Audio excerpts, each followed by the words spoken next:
હાલ શાળાઓમાં વેકેશન ચાલી રહ્યું છે ત્યારે પર્યટન સ્થળો પર લોકોનો ઘસારો જોવા મળી રહ્યો છે.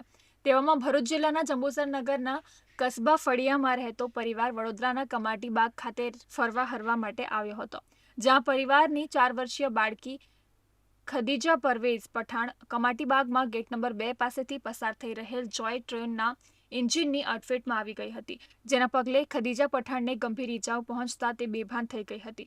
જોકે ઈજાગ્રસ્ત બાળકીને તેનો પરિવાર તાત્કાલિક નજીકના હોસ્પિટલમાં લઈ ગયો હતો, જ્યાં હાજર તબીબી બાળકીને તપાસતા તેને મૃત જાહેર કરવામાં આવી હતી. બનાવની જાણ થતાં જ પોલીસ કાફલો દોડી આવી આગળની કાર્યવાહી હાથ ધરી હતી. ઘટના બાદ જોય ટ્રેનનો ચાલક સ્થળ પરથી ફરાર થઈ ગયો હતો, તો બીજી તરફ 4 વર્ષીય માસૂમ બાળકીનું આકસ્મિક મોત નિપજતા પરિવારમાં ગમગીની છવાઈ છે.